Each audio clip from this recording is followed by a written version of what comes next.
Okay, so welcome to the presentation. We'll be going through verbs, forms and functions today. My name is Hugh Elliott and I'm happy to have you here to help you with these different points of grammar. What we'll talk about today is how verbs interact with subjects, what their relationship is, the difference between different verb tenses, so past, present, continuous and perfect, and why they are used and what they look like, active and passive phrases, and these terms at the end, part 4, which may seem a little bit daunting: finite, non-finite, infinitives and gerunds, auxiliary verbs. So I'm going to break that down for you and hopefully that will make sense for you at the end of the presentation. Okay, so to begin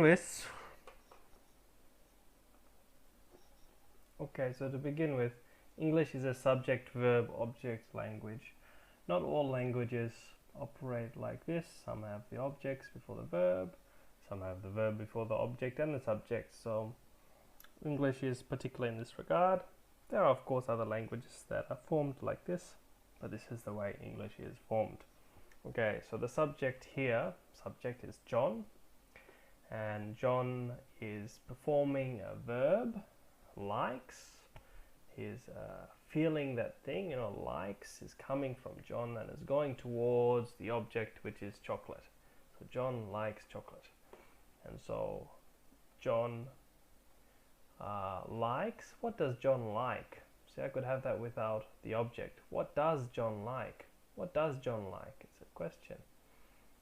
He likes chocolate. Okay, then we have the objects. We know what he likes. Okay, so this means in an active sentence the verb comes before the object but after the subject. Obviously this means in a passive sentence the order will be different, and we're going to talk about that later.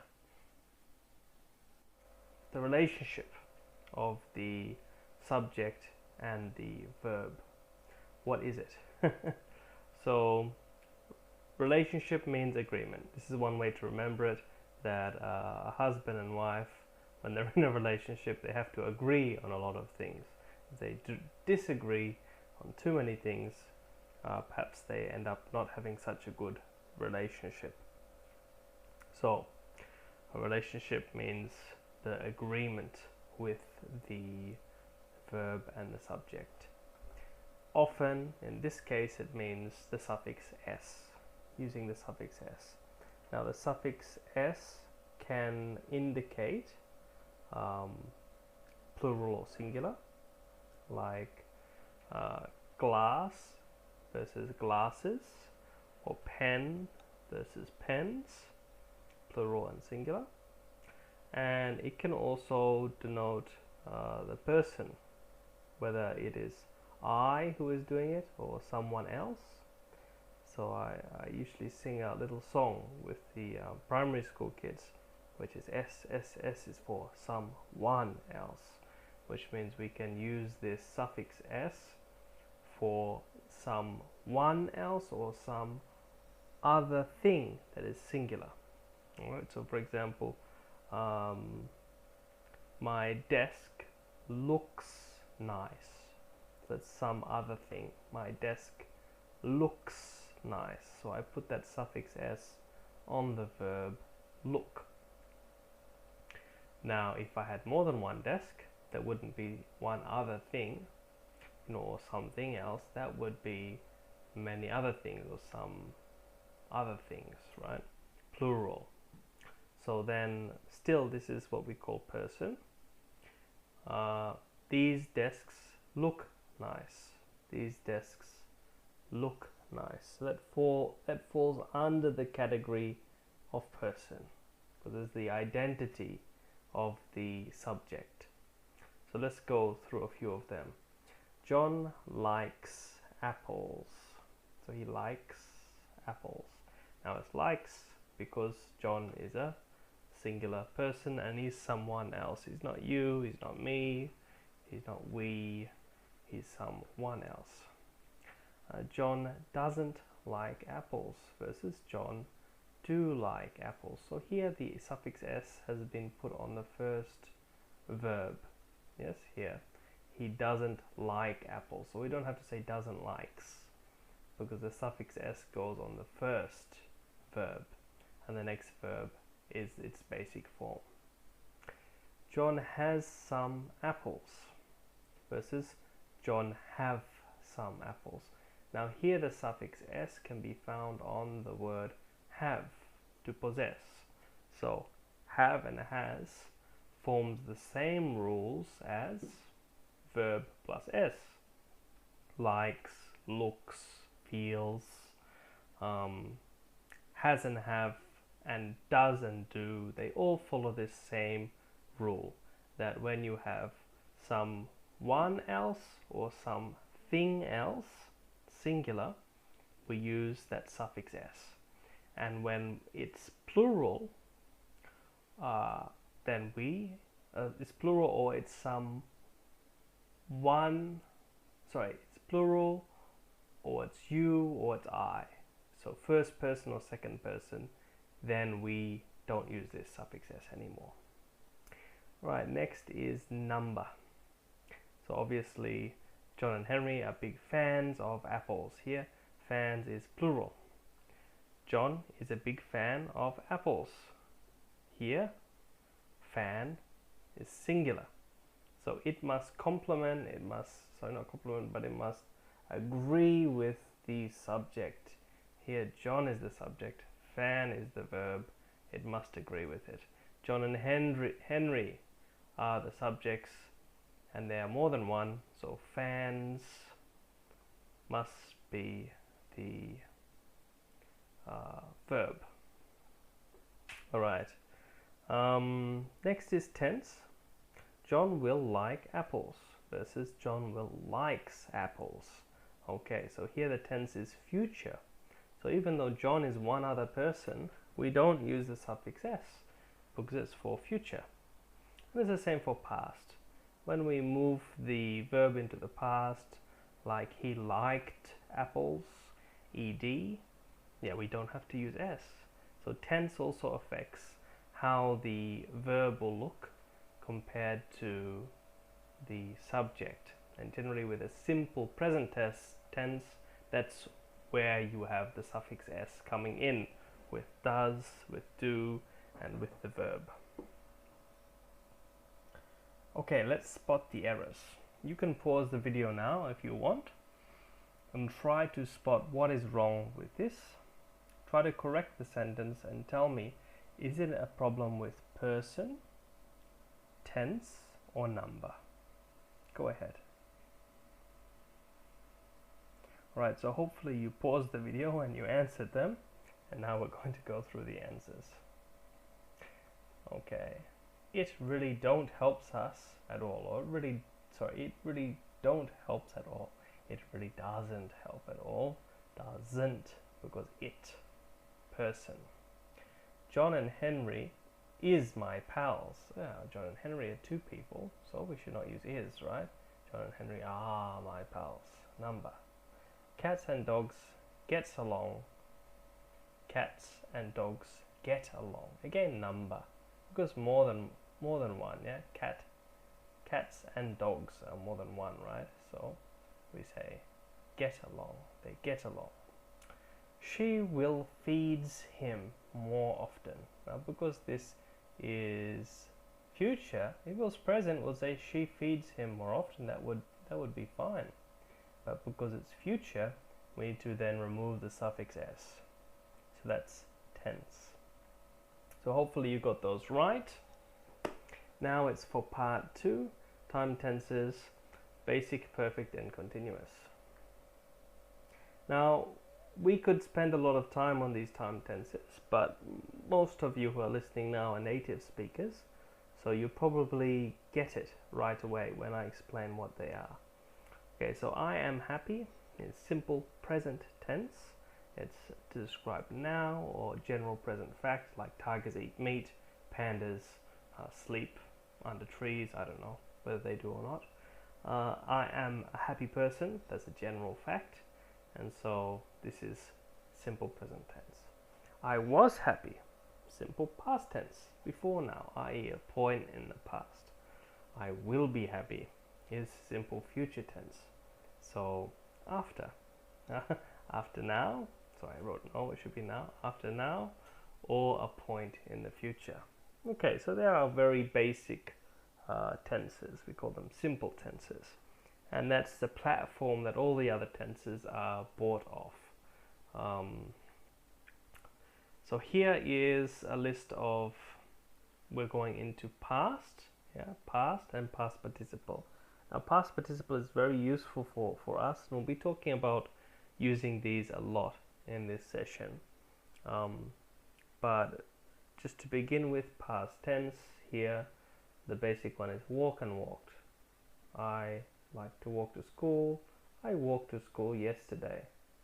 Okay, now with regular verbs, the past participle is the same as past tense. It does not change at all. So I walk to school every day. I walked to school yesterday. I have walked to school for 3 years. Or I have been walking to school. Well, let's just say I have walked to school for 3 years. So it's an achievement leading up to now, and that's why we use past participle, but we're going to talk about that later. Here we have irregular verbs. Now these are a little bit trickier because you have to remember what the form is, and quite often the past tense, we can also call it verb 2, is different from the past participle, which we can call verb 3. Okay, so here we have come, came, come.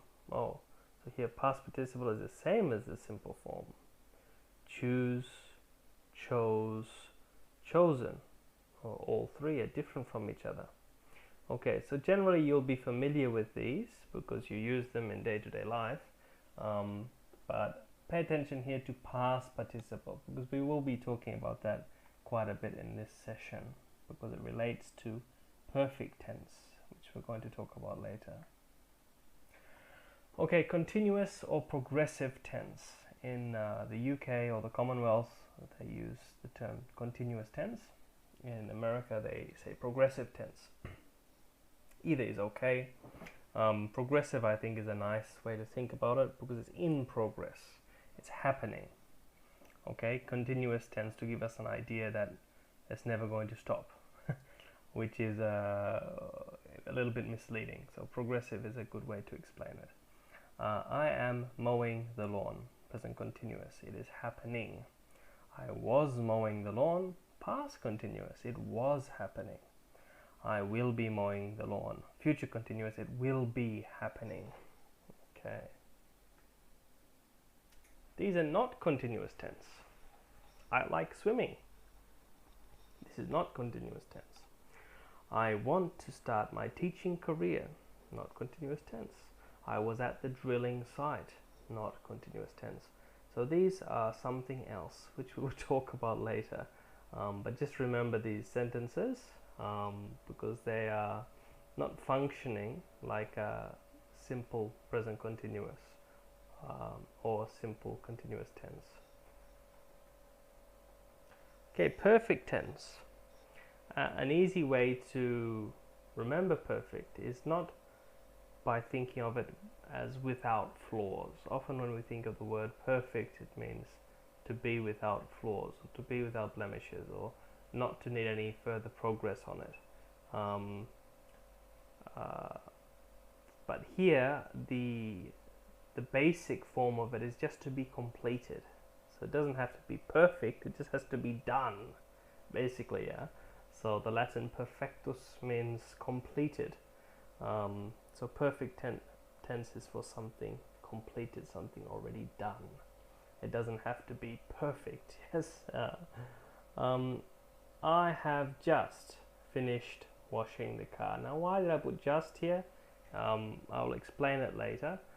But in this sentence, just is redundant, like you don't need to put it there, but it still exists under the surface, if that makes sense. So I have just finished washing the car. So obviously if you say I finished washing the car, you're not talking about having done it yesterday or last week. It's probably just happened. I've finished washing the car. I've just finished washing the car. Alright, so we have subject plus have plus verb 3, which is the past participle, plus object. And that's why I said these past participles or verb 3s are important here, because we do not use verb 2 or simple past when we're making these perfect tense sentences. We use the past participle. Alright, this is a way to remember where to use perfect tense. It's an acronym GENIE. So I have just washed the car. I have just seen him. I haven't ever seen him before. I have already seen him. I have never seen him. I have not seen him yet. So these would be the answers to questions or statements. Now, if you look at the timeline here on the right, it shows you what perfect tense is. It's a tense, a completion or an achievement that is leading up to now. So it's, in this case, simple perfect tense would be something that is leading up to now and it started in the past. Of course, we have other kinds of perfect tense, like we have past perfect, so that was begun in the past and it was also finished in the past. I had seen him before. Here the word that is under the surface is already. I had seen him before. Future perfect. I will have met him 3 times. I will have met him 3 times. And so that is a point in the future, also finishing in the future. Okay, so maybe now I've already met him twice, and tomorrow I will have met him 3 times. Other uses of have that are not perfect tense. So not all sentences with have make perfect tense. Here we have to, which means you must do it. Here have as in possessive. Now this is more American. Generally in Commonwealth English we use have got, but you'll find a lot of Australians use a simple form of I have instead of have got. So this is quite valid. Have as a possessive. I have a fast car. In the UK they'll say I've got a fast car. Alright, have for experience. Let's have a party. Go on, have some chocolate, have some fun. Alright, so these are 3 other uses for have. Continuous or progressive tense. Okay, going back to something a little bit more simple. Again, continuous and progressive tense is just the basic form of the verb plus ing. I am walking to the shops now. That's simple present continuous tense. I have been walking to the shops for 30 minutes. Yeah, that's perfect. Present perfect continuous. I was walking to the shops yesterday when you called. That's past continuous tense. I hadn't been walking for long. That's past perfect continuous. Soon I will have been walking for almost an hour. That is future perfect continuous. I will be walking to the shops for most of today. That is future continuous. Okay, so you can see how you can move continuous around, and generally in all these cases it means it is in progress, it was in progress, or it will be in progress.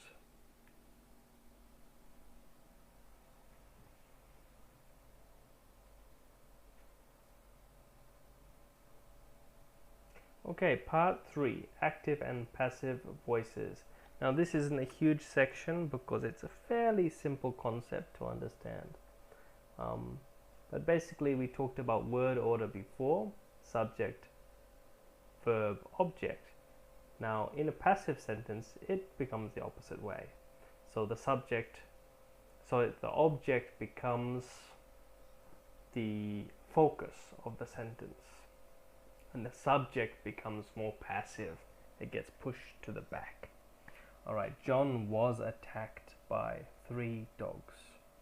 And so who is doing the attacking here? So who is pushing the verb forward? Who is the actor of the verb? It is the dogs. So essentially, if this was an active sentence, the dog should be at the front. Who is the victim of this attack? It is John. So John is at the front, but actually he's a passive recipient of the attack, right? So for an active sentence, he should be at the back, but here he is at the front.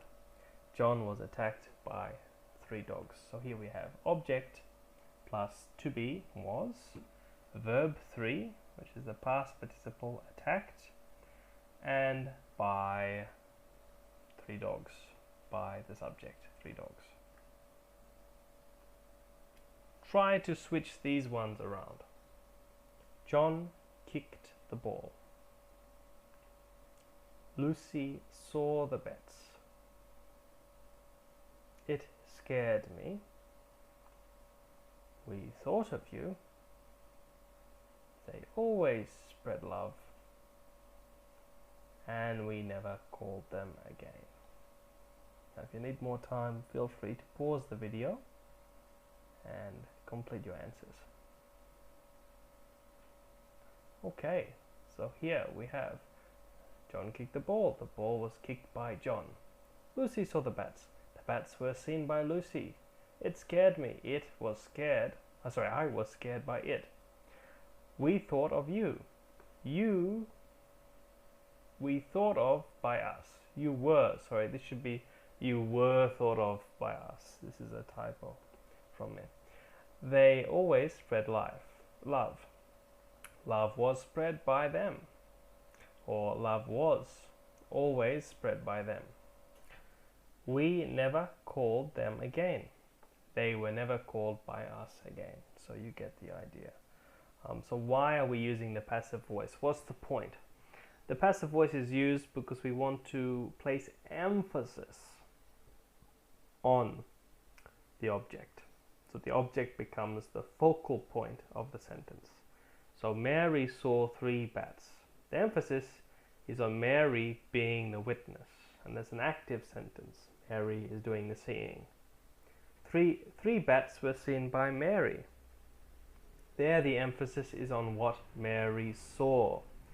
So it's no longer on the person who was doing the seeing, but it was on what was seen. So that's why we use passive voice. Okay, part 4. Finite, non-finite, infinitives and gerunds and auxiliary verbs. Now I'm going to try and make this as simple as possible. We could go into a lot of detail about these things and talk about their peculiarities and all that kind of thing.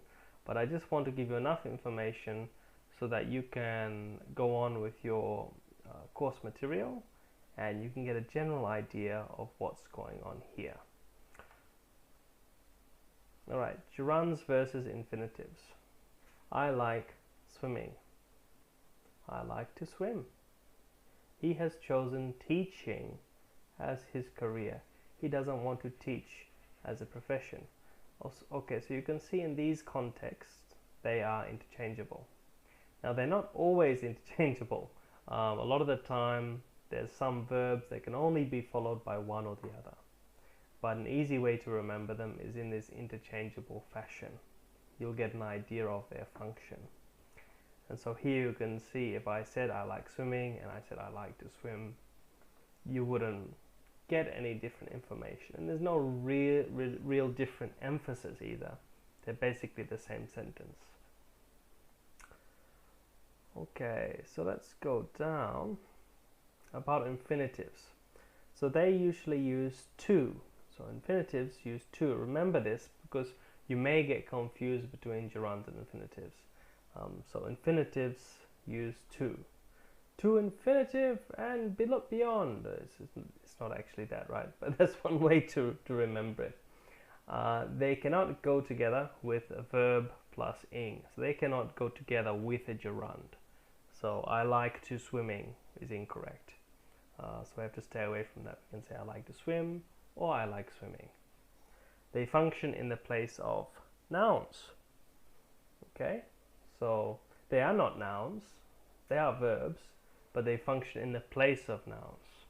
And we'll talk about that later. What does that mean for the sentence? About gerunds, verb plus ing. They're used to describe an activity.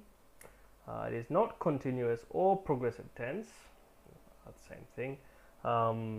So you have to be careful with that. Yeah, don't just think of it.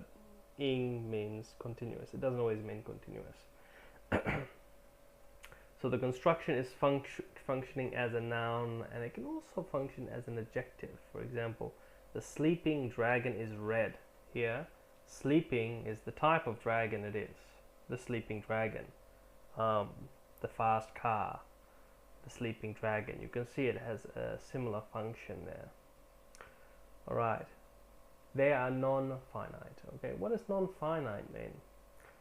By definition, a non-finite verb cannot serve as the main verb in an independent clause. This means that they don't serve as the action of a sentence. They also don't have a tense. Obviously, to swim, I like to swim. Future, present, past, it's always the same. I like swimming. Future, present, past doesn't really change. Okay, while the sentence around them may be past, present, or future tense. The non-finite verbs themselves are neutral. Okay, gerunds and infinitives are non-finite verbs. Okay, that's all you really need to know at the moment about non-finite verbs, is gerunds and infinitives are non-finite. So a non-finite verb needs a main verb or an auxiliary verb to make it a verb phrase. So I can't say I to swim, blah blah. I can't just use to swim. I can't just use swimming as a gerund. Yes, I can't do that. I have to have another verb to prop it up or to make sure that it works as a verb phrase. So for example, I go swimming every day. There, the verb I'm using is go. So swimming is the gerund and go is the main verb. I really like to swim on Tuesdays. Here, to swim is the infinitive and like is the main verb. Okay guys, so remember that non-finite verbs need to have a main verb or auxiliary verb to make it a verb phrase. Common auxiliary verbs. So talking about auxiliary verbs specifically. They are helping verbs. Am, is, are, was, were, being, been, be, have, has, had, do, does, did, will, would, shall, and should. There are others: may, might, must, can, could. Now, some of these, especially the ones at the top here, in many languages they don't actually exist. Okay, so English has them, but in many other languages they just dropped. They just assumed to exist. For example, in Indonesian, there's often you don't find the am, is, are, was, or were. You just find the subject, verb, object are put together without these linking words. So these are particular to English, and other languages also have them, but there's something to think about. Not all languages have these ones at the top. Here are some primary auxiliary verbs. So he is the boss here. She has, sorry, these two words are too close together. She has her own car. Okay, so they're primary auxiliary verbs. The next is modal. So you see primary, it's by itself. She is, she has. Modal, it's assisting something. So this is what you'd find when you're using a gerund or an infinitive with an auxiliary. She can run fast. You should study English. He will. He will be. Be is another auxiliary verb. He will be swimming. He will like swimming. I don't know. So you have these ahead, and you also have another main verb, so auxiliary verbs and main verbs together to work with these non-finite verbs. They cannot work by themselves. Okay guys, so please feel free to go through the video again. Sometimes you need to go through these things more than once to let it sink in. Have a bit of a play around. Maybe try to take some passive sentences and turn them to active, and vice versa, and see if you can do it. And good luck. Good luck with the rest of your studies. Okay, bye-bye.